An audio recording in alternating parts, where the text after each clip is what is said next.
Good afternoon, everyone. We are just about at 12:30. Thank you so much for joining us for today's lunchtime conversation. I'm Ann Mason, the Executive Director of the Plymouth Antiquarian Society, and we are so glad that we can be sharing local history with you virtually through this series of lunchtime conversations. If you missed one of our previous conversations, be sure to visit our website, plymouthantiquarian.org/lunchtime-conversations. That's where you can find all the recordings from previous programs, and the recording for today's program will be added there later this week. I wanted to thank Mass Humanities and the Mass Cultural Council for supporting this program through a grant from the Bridge Street Fund. And I also wanted to thank our sponsors who have provided invaluable support during this year. They're supporting all of our events and programs, which allows us to make sure that we can continue to connect with you both virtually and in person. And speaking of in person, we are very excited that all three of our historic houses are now open for guided tours. So please do take note of the schedule. It's also on our website. The Harlow House is open Tuesdays from 11 a.m. to 3 p.m. The Spooner House on Fridays and Sundays, 1 to 5 p.m. And the Hedge House on Fridays and Sundays, 1 to 5 p.m. And then also on Saturdays from 10 a.m. to 2 p.m.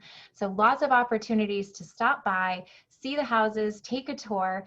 They're always free for Plymouth residents and for PAS members. We love our members, and we're so excited to see you whenever you can stop by.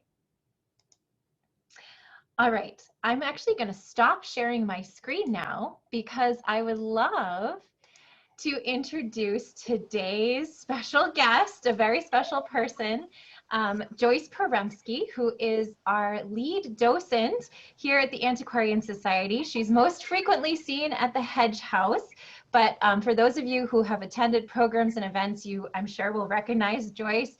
And she is also really someone who has helped us understand our local history so much more than we did before she started poking into it. So she's done a lot of behind the scenes research that you might not be aware of, but she has helped with expanding our knowledge of the Hedge families and other local families. And also she is a part-time working in the office as well. So if you're a member and you get a membership card, most likely it's coming from Joyce. So Joyce, thank you so much for joining us today.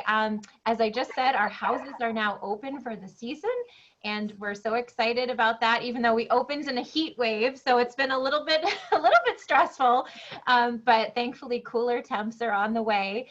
And I was just wondering, Joyce, if you could share a little bit about how long you've been a docent for the Antiquarian Society, and how did you even get involved with us here at the Hedge House? I was just thinking about that the other day. Like, how long have I been doing this? I have been a docent this is my 16th year. Wow. I was actually asked by one of our members, Cynthia Spratt. She asked me if I would be interested in being a docent. She knew I did walking tours of town. And so I said, sure, why not? I called Donna Curtin. She brought me into the Spooner House, walked me through it, and said, okay, can you start tomorrow? Basically, that's what happened. And I was at the Spooner for a couple of years. The hedge was being restored at that time. And in 2008, I kind of shifted my tours from the Spooner House over to the Hedge House. And been there ever since. Yeah. And I remember, actually, Joyce, we first met when I was an undergraduate intern. I was working with Donna Curtin, who was the director at the time, and doing an internship at the Antiquarian Society. And I remember meeting Joyce and meeting the other docents. And so what a privilege it is to be working with you now and to have all your years of experience supporting me as I, do everything I can to bring the Antiquarian Society closer to achieving our mission of preserving and sharing local history. So it's a group effort, a team effort. It is, and it's been wonderful, and I love it. That's why I'm still doing it, giving up my summers in the heat. That's right, giving up all your weekends. Yes, basically. But then when you ask me questions like, okay, so what are your favorite things in these homes? I'm like, how does one answer that? I love so much about every one of the houses. Yeah. Everything in that Spooner house is so special. And then everything in the Hedge House feels like my home to me. And I just love that family. I love that family story, which is why I'm always delving into their history, seeing what else we can uncover. Right. And well, I think we've selected just a very few objects that we're calling our favorites, but they're not, it really, we can't say that they're our favorites because there's so many things that we love. But for today, they're our favorites. And what I was thinking, these objects really have such wonderful stories, and we know where they came from. We know who owned them. We know who used them. Or maybe not all the details, but we know enough that we really get a glimpse into the past and into these people who lived in Plymouth and in our houses, some of them.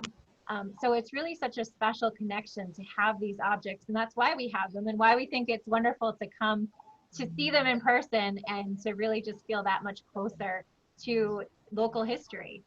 So why don't we get started? And I should say, if you're watching on Zoom, please feel free to use the chat and the Q&A to send comments and questions. You should feel free to send us your favorite object if you have one. Please do. Hear that. Maybe we'll be able to talk about some of those at the end. And if you're watching on Facebook, please do use the comments as well to send your messages to us, and we will look at those as we go. So here we are, Joyce. We're starting off in the Hedge House, and that's on Water Street. Most of you probably know that, but right overlooking Plymouth Harbor, although it was built on Court Street in 1809 and moved by the antiquarians to its current location in 1924. And we call it the Hedge House because it was lived in by members of the Hedge family from 1830 to 1918. So a wonderful property. You'll have to come hear the full story of who lived there and how it was saved from demolition and how it was moved. But Joyce, take it away talking about our first favorite object for today. Okay, to get to that favorite object, we're going to start with the owners of it. So this is a portrait of Nathaniel Goodwin. He's born here in Plymouth in 1770. Ship owner, infamous because, as Davis said, he was the last man in town to wear his hair in a queue or a ponytail. And next to him, we have the portrait of his wife, Lydia Gardner Goodwin. And she was born in Nantucket in 1768. Now, they are in the shipping industry, and Mr. Goodwin had a captain who was about to set sail for Europe, and he came for his last-minute sailing instructions, and Mrs. Goodwin hands him what she called her ventures. Her ventures were 4 beaver pelts and a bottle of spearmint. He's asked to sell these and bring her back something. He manages to sell these items in Spain for some doubloons, and then he takes those doubloons and he goes to London, where he purchases a 1725 long clock, that grandfather clock there in the corner of this picture. Absolutely beautiful. We love this. Here we have the picture of Lydia Goodwin next to her clock with the face of it open, so you can see a better picture of the dial. There are 2 keyholes on either side of the dial for winding. One winds the pendulum, the other the chiming mechanism, actually.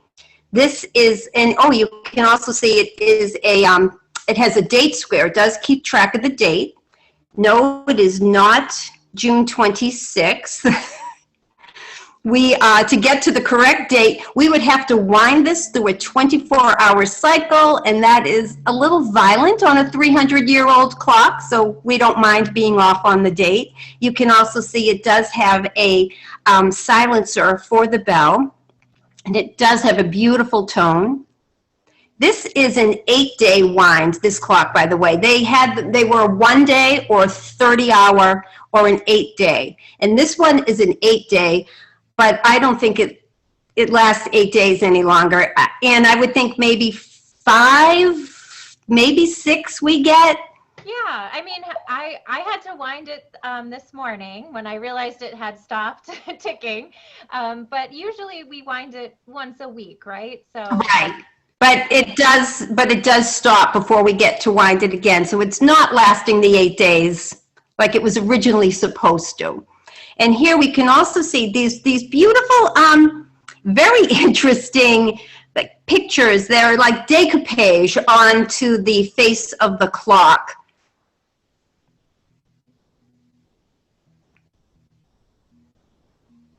There's even one down the, did you get, I don't know if you got the one down the base, I didn't. I thought later I should have gotten one at the very bottom because that which is the landing of the pilgrims.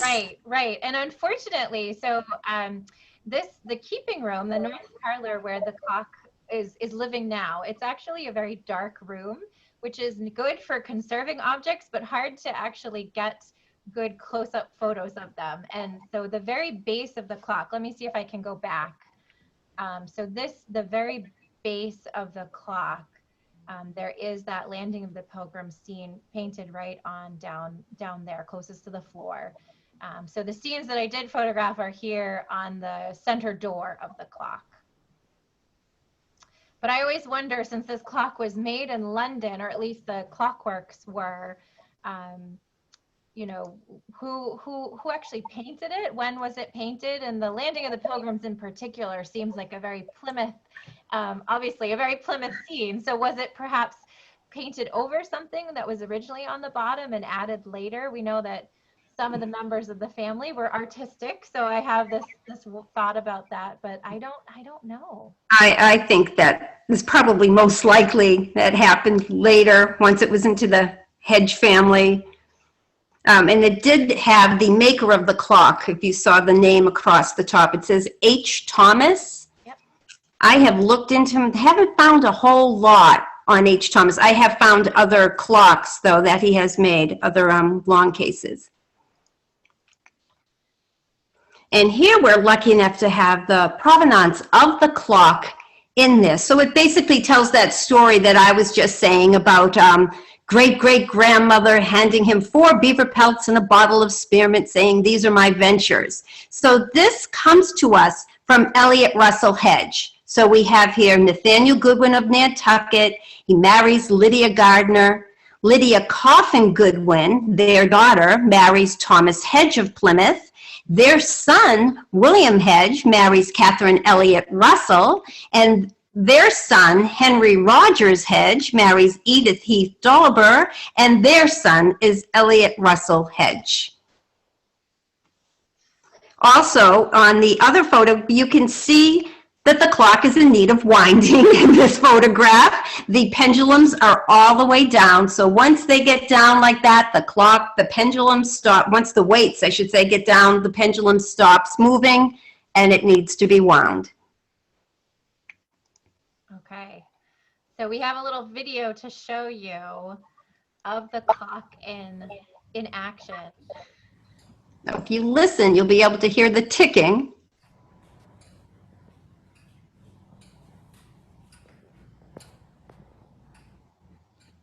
And once it does strike, it is loud. You can actually hear it throughout the house.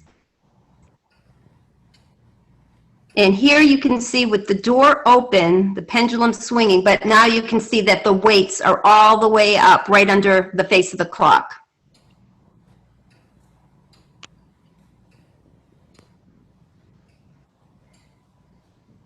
And you can see the second hand that's moving as the clock ticks. And we actually, it does keep very good time. So we tested it. We said, oh, I set it at this time, and is it accurate? And it was very, very accurate. Oh, here it goes.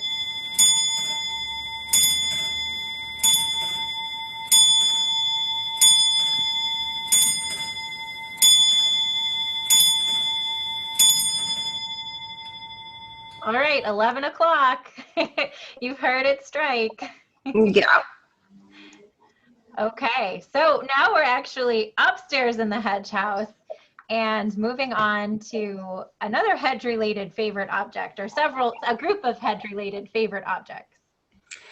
And I'm going to start with these two wonderful portraits that we just received recently. We got these from Penny Brewer and her husband Nate Beckmeyer. Penny is the daughter of Alice Hedge Brewer, and these have been in Alice's possession for quite some time. I took Alice a few years back on a tour of the house, and she told me that she too had a portrait of Eunice Denny Burr Hedge, her great-great-grandmother, hanging in her dining room, and that someday we were going to get them from her. Well, this is that someday. We do have them now. So here, as I said, this is Eunice Denny Burr Hedge. Eunice is a very wealthy woman from Fairfield, Connecticut. We're not quite sure of her birth year. We believe it was most likely 1772. And next to her is her distinguished husband, Barnabas Hedge of Plymouth. Now, Barnabas was born in 1764. And if you note in this portrait, they are both sitting on the same sofa, actually. You can see the arm of it under Eunice Denny there and under Barnabas. And this year on our tour, we have taken Barnabas's sofa that has been stored in our carriage house, and we have put it back into one of the bedrooms upstairs. So it's right underneath their portraits, and it's an amazing sofa. This dates probably 1825, 1826. This is the original embossed wool plush covering on this sofa. We also actually have the matching dining chairs, and they still have their, here's a picture of one of them here, and you can see the original upholstery there making that medallion pattern. Beautiful, beautiful to see these with their original upholstery, that sofa. It's probably that right now for this season, I think that is my favorite thing in the house. I haven't seen it in such a long time, so it's great to have it out on display. And it was last on display for the Winterthur Museum's Harbor and Home exhibit, which is an exhibit of furniture from southeastern Massachusetts. And so it traveled down to Winterthur Museum in Delaware, and then it traveled also to the Nantucket Historical Society. I think it also went there. But here's that photo where I tried to capture. You can really see in Eunice's portrait that she is indeed sitting on this sofa. There's the arm of the sofa right under her portrait. And so that I love to think of her seated right there in that spot while she had this portrait taken. As Joyce said, the sofa is a little bit earlier, we think, than these portraits. So if the sofa was 1825, the portraits were probably in the 1830s painted. And let me go back to this slide. The family tradition is that the portrait artist was actually Henry Sargent, who is most famous locally for painting Landing of the Pilgrim Fathers, which is that massive painting that hangs in Pilgrim Hall Museum. It takes up pretty much one whole wall of the gallery there and was restored a few years ago now. But that's this beautiful large painting. Barnabas Hedge was connected with the Pilgrim Society at the time that this painting was done and given to them. So it's quite likely he knew Henry Sargent, and it's quite likely that it could have been that he came to Plymouth and did their portraits, but we just don't know because it's not signed. Those portraits are not signed as far as we can tell. So it's one of those mysteries that maybe we'll be able to solve at some point. Bears a little more looking into. And I also pulled out a side-by-side comparison. So Joyce, why don't you share some thoughts on these two?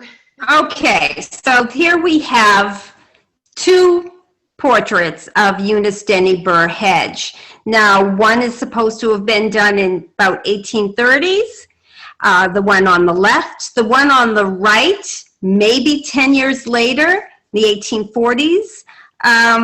Does she look 10 years older to you in this? It's hard to tell. It is a portrait, you know, make it flattering. I think I really love. Oh, Joyce, we lost your sound for a minute there.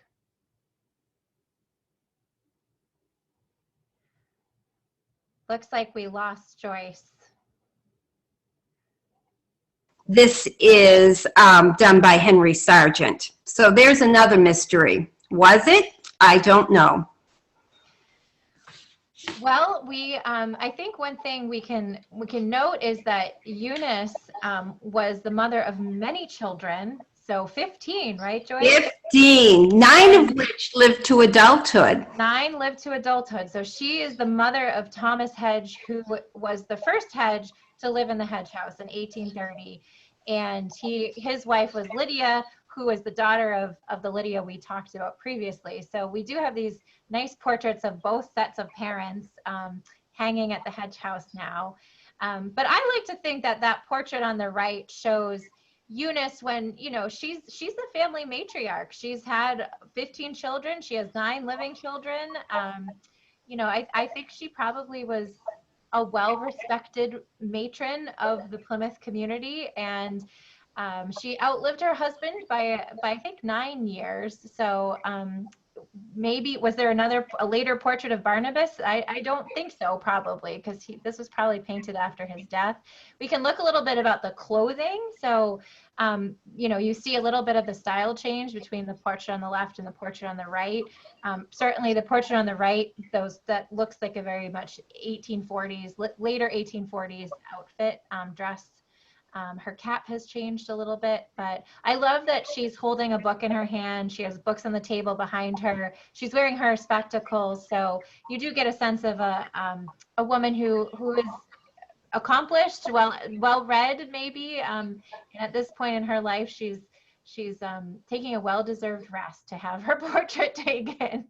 Although having your portrait painted would have been quite the ordeal in the 19th century, to sit for all that time, and perhaps in a little bit of an uncomfortable position. But I think she was probably as comfortable as she could be as she sat for this portrait.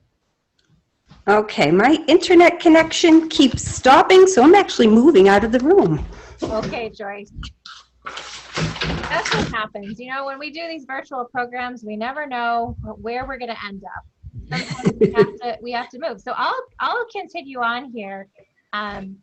As we leave the Hedge House, so we leave our beloved Hedge family, and we go to the Spooner House, just about a quarter mile away, on North Street in Plymouth. And we know that the first part of the house was built around 1749 by Josiah Ryder for his widowed sister, Hannah Jackson. And the house was actually left by Hannah to her granddaughter, Elizabeth Shirtliff, who married Ephraim Spooner. And then the Spooner family lived in the house until 1954, when the last Spooner, James Spooner, I shouldn't say the last Spooner who lived in the house passed away. He did not have descendants, although he had a lot of cousins and other family members who did have descendants, but he passed away and left the house to be a museum. And so eventually it came into the possession of the Antiquarian Society. And what I love about the Spooner House is that it has everything or nearly everything in the museum came from the Spooners. So they were in the house when James Spooner died, and he left all the contents to be part of this museum. And he wanted to share his family story, and which is very much a Plymouth story.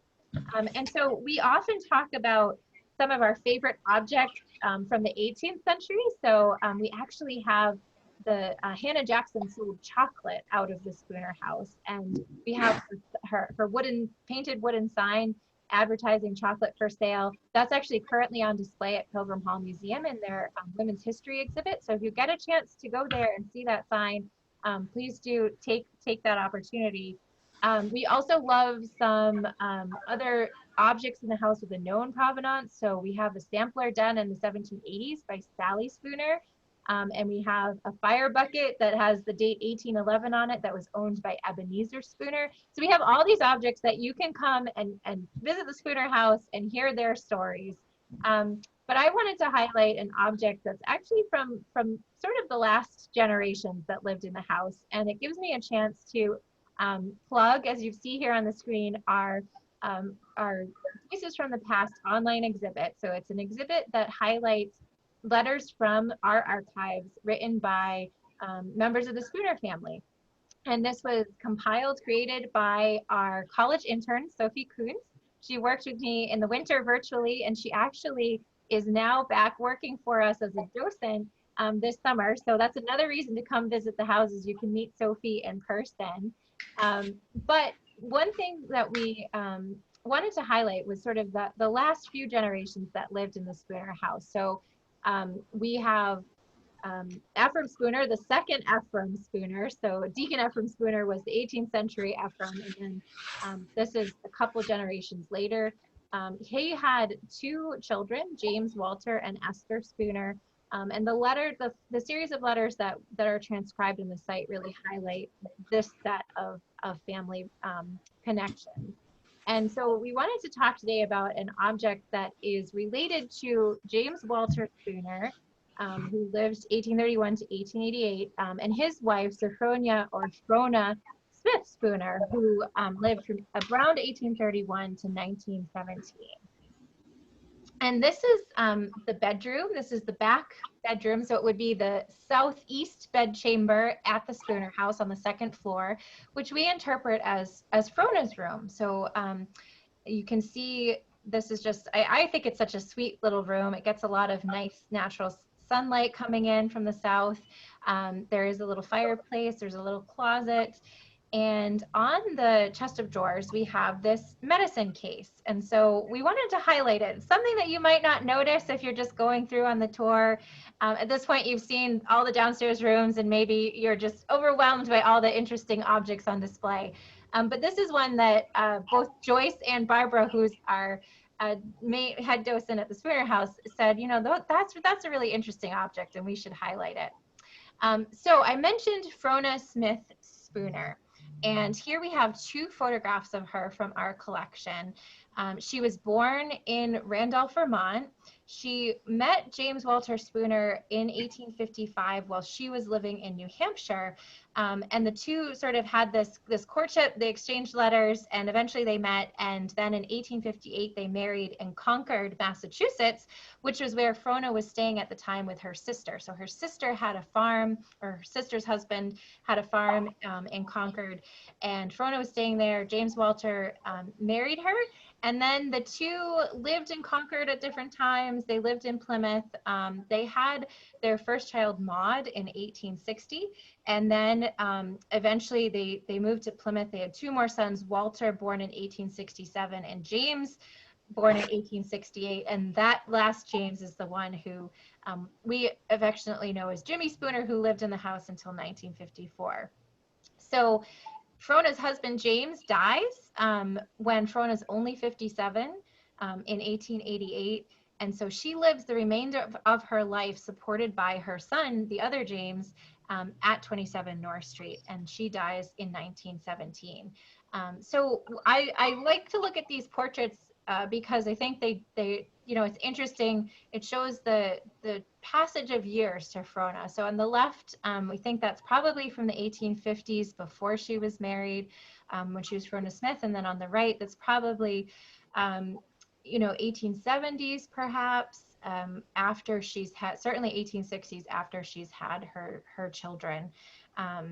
And we look at this medicine case, which again is sort of one of those everyday objects that a lot of times get discarded. So someone might say, oh, here's grandmother's pill box.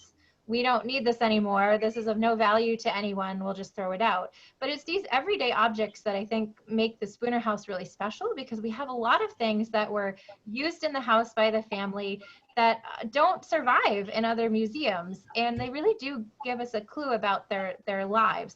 And this one in particular about health and medicine, you know, and how that might have impacted the dynamic between different family members too. So Frona was 86 when she died. And, you know, we have this medicine box. We think it was hers. It might have been hers, might have been used by her. But let's just take a look at some of the actual vials in here, so you get a sense of what sort of medicines were on available. So this is just a photo of the box closed. So you can see it was very worn. It has a leather case. Here are the two biggest bottles. So on the left, we have indigestion. So usually the first line is what the problem is, and then it has a dose on the second line. So indigestion, you would take 2 pills after meals. And then on the right, nerve sedative, and you would take 1 after meals and at bedtime. And then we have these smaller bottles, which I'll just go through and read them. So we have heart tonic, take 1 every 4 hours. We have neuralgia, take 1 every 3 hours. Constipation, 1 night and morning. Bromide, 2 when needed with water. Cascara, 1 at night. Sore throat, 1 every hour. And then this bottle, which says special. That's what we think it says. Maybe if someone's out there and they say, no, that probably says something else, but we always read it as special. And that was 1 every 3 hours. And I always say, after seeing all those other pills, I think special was probably just a sugar pill. Yeah. So I mean, I think because we have this in Frona's room, sometimes you might think, well, maybe these are all pills that she had. I don't like to think that she took all these pills every day. So maybe if there was a day when she had a sore throat, she'd take the pills on that day, but it wouldn't be something that hopefully she didn't have a constant sore throat. We do know, if we again look back at the letters that Sophie transcribed for us from the collection, we have this really poignant letter that was written by James Spooner after his daughter Maud's birth. So this is Frona's first pregnancy, her first delivery. Maud is born on October 26, 1860, and James writes a letter home to his mother, and he's overjoyed by little baby Maud. He's so excited about her birth, but then there's a lot of other really scary things that come out in the letter. So this is something that he says: the child was born at 4:30. From that time till 11:30 a.m., Frona lay like one dying with faintness, with no strength for the birth of the after, and dreading to have any assistance. It was not until Mrs. Wheeler came and nerved her up to it that she consented to have her mother's help about it. And so this is, childbirth is difficult, and no matter what period you're living in, and particularly difficult if you could imagine in 1860. This is a home birth, the first birth for Frona, and it sounds like she was in labor for quite some time. And so after the child was born, getting to the next stage of delivering the afterbirth was just too much for her. So she really depended on this neighbor, Mrs. Wheeler, who was there and was able to encourage her and talk to her and talk her through this. And I think so on the one hand, we get a sense of the importance of female connections with your neighbors, or Frona's mother was also there for the birth. So that was, you needed that when you were giving birth. And then James continues, for a long time, the chances of her life, Frona's life, seemed so doubtful that we were all overjoyed when it was over, and we feel that the danger is now past. Yet she is very weak, unable to stir without assistance. Her face looks like ivory, white and glassy, and yesterday she looked just like a corpse. She cannot get it out of her mind yet, and sleeps but little and is feverish. She has been in a terribly nervous state, and her voice and what she said was so unnatural. And James goes on to talk about how, he was right beside Frona through this whole time, but then, after she was awake and feverish and causing so much anxiety, he actually ended up sleeping in a separate room. He's trying to take care of the baby while these neighbors and his mother-in-law take care of his wife while she's really, between life and death here. So reading that letter, one thing that we could say is, well, maybe that terrible birth experience really cost Frona her health, and maybe for the rest of her life she did struggle with a lot of illnesses, and maybe that's why we have this medicine box full of pills that she might have wanted to take. But Joyce we were talking about this earlier, and Joyce, why don't you share a little bit about what you were thinking about who these medicines might have been? Yeah, I was thinking that maybe all or some of these could even belong to her husband. We know that James Walter was actually a very sickly child. He had rheumatic fever as a child, and that interrupted his schooling for a while. He ended up having to have private tutors, and his doctor told him, I believe it was like about 1848, that he had to leave school. One of those medications that we saw there was a heart tonic, and we know that rheumatic fever can cause long-term heart damage. Another one of those, bromide. Bromide was used for convulsions. Now, we know that in James's later years, he did suffer from what they call Bright's disease, a kidney disease, and one of the symptoms of Bright's disease is convulsions. So maybe that bromide was his and he was taking it for that fact. I don't know. There's just an awful lot of these here. Right. And maybe, you know, they didn't throw anything out. Certainly they didn't throw anything out. So it could have been that, you know, when James Walter passed away in 1888, they kept all of his medicines, and maybe they said, oh, well, these are still good for us in case we ever need them. So right. It's one of the only one that's empty there is the Cascara. Right. And that, which is the dried skins or the husks from the coffee berries, that would have been used as a treatment for gallstones and liver ailments. So, I mean, these are all things that I think maybe they could have been James Walter's, but yeah, they didn't know about expiration dates on medications. No.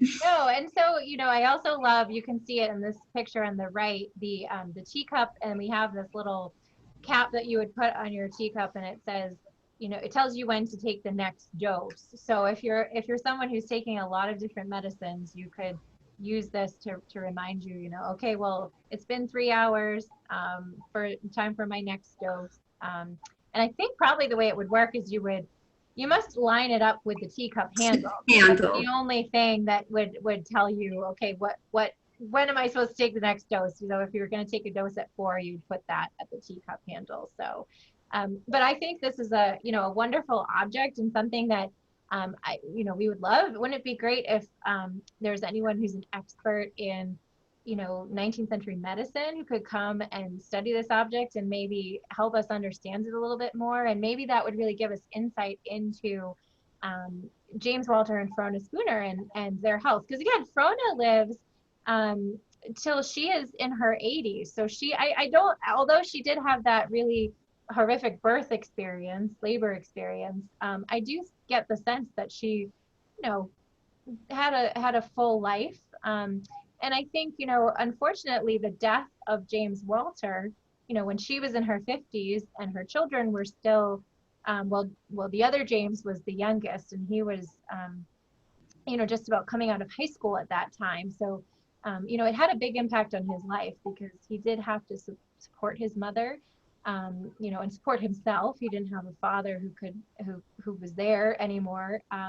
And so James actually goes and works at the Spooner, or no, not the Spooner Company, at the Cordage Company, which was founded by one of his, it's complicated because the families his grandparents were cousins. So Born Spooner was actually his great uncle, I guess, on his grandmother's side. It was his grandmother's brother, was Born Spooner, who formed the Cordage Company in 1824. And so many members of the Spooner family worked there in different capacities.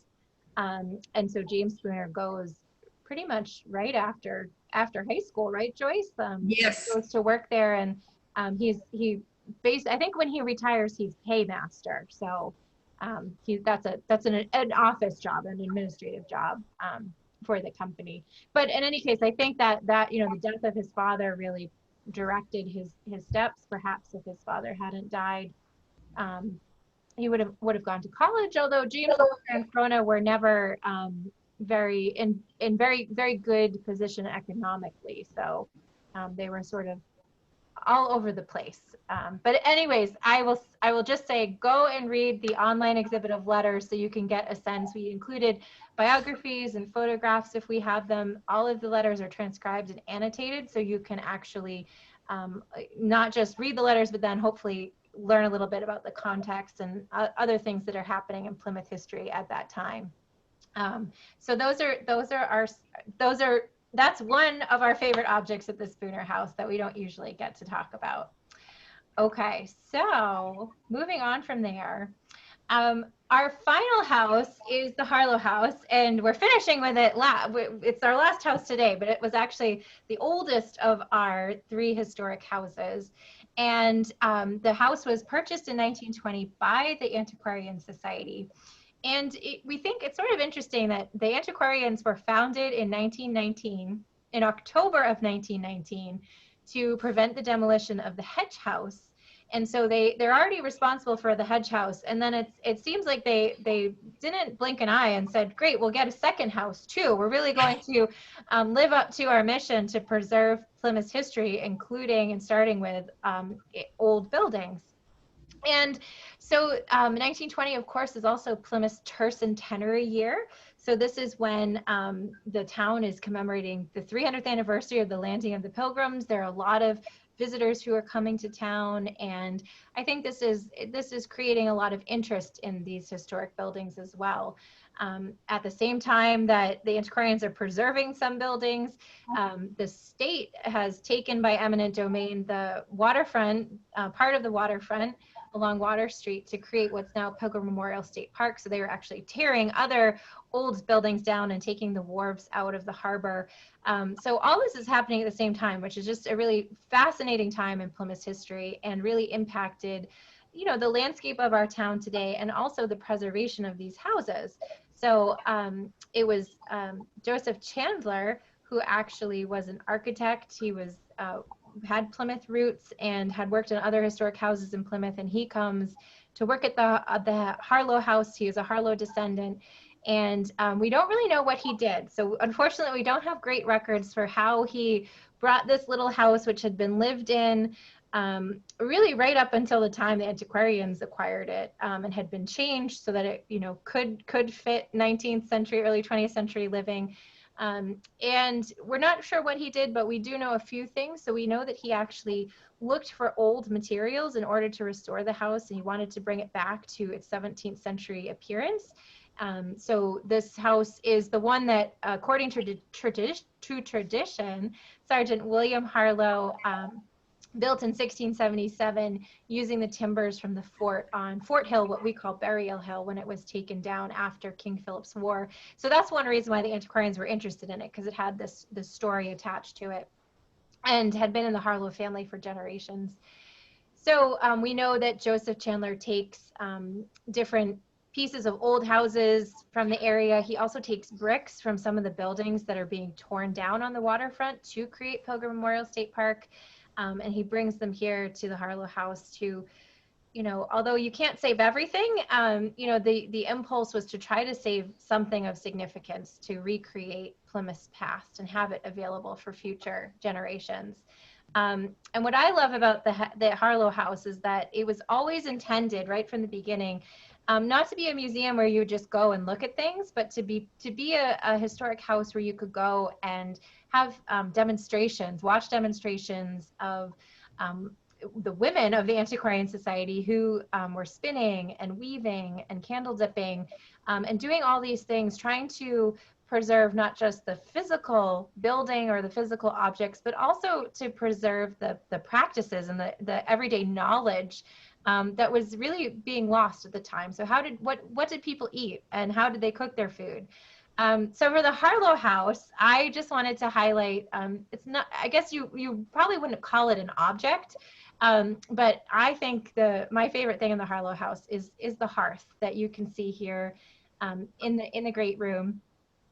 We actually do have it working, so it is the only fireplace in our historic houses that we actually will light a fire in, and it does draw very well, so it's you can get a great fire going.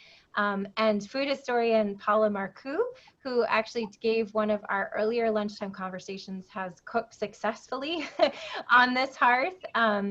and done demonstrations there. So I just love thinking about this hearth, and not only thinking about people who lived in the Harlow House and might have used it, but especially to think about the early antiquarians who used it. So I pulled out a couple of photographs from our archival collection just to sort of demonstrate some of these moments when the hearth was being used. So this is a photograph taken in the 1930s or early 1940s, but it shows Mercy Hatch Barnes, who was an early antiquarian, and she's here with two of her children and all of her children, Brooks, Mercy, Parker, Souther, and Philip Jr. Barnes. They all were involved in different antiquarian activities when they were younger. And Souther is still an antiquarian member, and he remembers what it was like to cook inside the Harlow House. And so he said, thinking about our pilgrim breakfast, which was first held at the Harlow House in 1933, and then, has been held continuously until 2020 in the pandemic. But we did a virtual pilgrim breakfast last year. But in any case, he remembered, I kept the fire going, so the fire here in the hearth, presumably, and she cooked the fish balls, which are like the fish cakes they serve today. She fried them by the spoonful in hot fat. That fire was so hot, her face would be beet red. And I think that just captures, again, I can imagine, I've been in front of a hot fire, probably most of you have, even if it's not on a hearth, but a campfire or something like that. And yeah, it gets very hot and your face does get red. But here, so Mercy was one of the women of the antiquarians cooking those fish balls and fish cakes for the pilgrim breakfast. And then in this photograph, I love that it looks like they speared a turkey there over the fire that they're trying to cook. I think this was a setup photo, so I don't think they're actually cooking it right there. But it doesn't really look like, it's hard to tell. But in any case, they did use the hearth for cooking. And then here we have a later photograph. So this is probably from the 1950s. And on the left is Jane Cooper Baker, and on the right is Rose Thornton Briggs. Rose was really probably the most influential of the early antiquarians. She was curator here, and she really built up our collection, particularly our collection of historic textiles. But Jane and Rose are here dipping candles by the hearth, and they do have a fire going in the hearth itself. So that's what happened at the Harlow House. Costume interpretation, demonstration of these everyday tasks from the colonial period. And that's actually what we do today. So I love that when you come to visit the Harlow House today, and again, we're open on Tuesdays, 11 to 3. We do have Leslie Lyman, who is a weaver, and she's in our classroom weaving. And we have Janet Mead, who's a member who demonstrates spinning in the classroom. When we have school groups come through the Harlow House, we dip candles with them. We usually don't cook on the hearth because we leave that to the experts, but we still have these hands-on activities that are part of the Antiquarian Society's legacy. And again, I just love the hearth, and I think there's something so symbolic about having the hearth and being able to have a fire in it, which is really the heart of the home, the heart of this house, and brings us together even today. So that was what we were going to share, just some of our favorite objects. Joyce, did you want to add anything about Harlow there, or? No, but I do love when the children come through the house, and when they see the hearth and they try to imagine, we explain what you're cooking on at home today and what they worked with. And then, of course, they all love to try to start a fire using the flint. Yes, we do let them use the flint and steel to try to get a spark and see if they can. They can't really start a fire though, so thankfully. We don't let them know that. Yeah. But yeah, right. That's part of it, is trying to understand how life is different today than it was in the past, and how we cook our food and heat our homes and light our homes. Those are all key differences. But in any case, I wonder if anyone who's watching has any questions. Feel free to use the Q&A in Zoom, or if you want to share your favorite object, or ask a question about an object in the house, feel free to use the chat. Send it over to us. We'd love to hear from you. So while we're waiting to see if anyone has anything to type in, I'm just going to plug the next lunchtime conversation. So this is next month, Wednesday, July 14th at 12:30. We have a special lunchtime conversation about Plymouth industrial past. So this is actually one of the questions that frequently came up on the surveys. So after every program, we send out a survey to Zoom webinar participants, and a lot of people said that they have a lot of questions about what used to be on Water Street and other places in downtown Plymouth, the different factories and mills that were here. In this photograph, you can see the Plymouth Cordage Company. That's the part of the Cordage Company that or part of that still exists today. So it's a little familiar to those of you who have been to North Plymouth. But we're going to talk a little bit about that, and I'm going to share a few local resources for those who are interested in learning more about Plymouth's industrial past, and particularly about the port. So you can register for that on our website, plymouthantiquarian.org, or we will live stream it to Facebook as well. So if you just want to catch the live stream, that's where we'll be. And then finally, this weekend, so June 12th on Saturday, we have our rescheduled craft festival. So this is an event organized by the Sunrise Rotary Club. It is a fundraiser for them, so they're raising money to support local charities. They will have over 40 vendors, craft vendors. They'll have music and food. It will be on the Hedge House lawn from 9 a.m. to 3 p.m. And then, just as something extra, if you come to the craft festival, be sure to stop by the side porch of the Hedge House, because that's where we'll be having a special pop-up antiquarian sale of donated items. So a lot of vintage items, a lot of rare books, some home decorative items, so all sorts of things. And if you've been to our summer fair, which is, we couldn't hold last year, but we usually hold it in August, I think you definitely will want to come to the craft festival and visit us at the side porch. We'll only be there from 9 to 12, so the full event is 9 to 3, but the antiquarian corner will just be there from 9 to 12. But while you're visiting the Hedge House, we will be open for our regular guided tours from 10 to 2. So there's just so much you could do. You can come in, shop the antiquarian sale, browse what's on the front lawn, and then pop into the house and see Joyce, who'll be giving tours. So we would love to see you there. But I think that is probably about it. I don't see any questions or comments, Joyce, coming in. Oh, there's one. Let's see. Is there one chat? That's because nobody can decide what their favorite thing is, Anne. No, nobody can decide. There's just so many objects in our houses. And again, we picked, just a few of our favorites, but we hope you'll come back, tour the houses, and get a sense of, other objects, other stories we have to tell.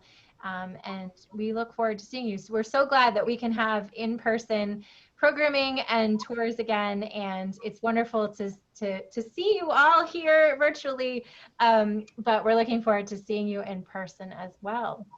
All right, well, thanks everyone, and join us next month, or hopefully stop by and see us at one of our tours or events. All right, take care everyone. Bye-bye. Bye. Hope to see you Saturday.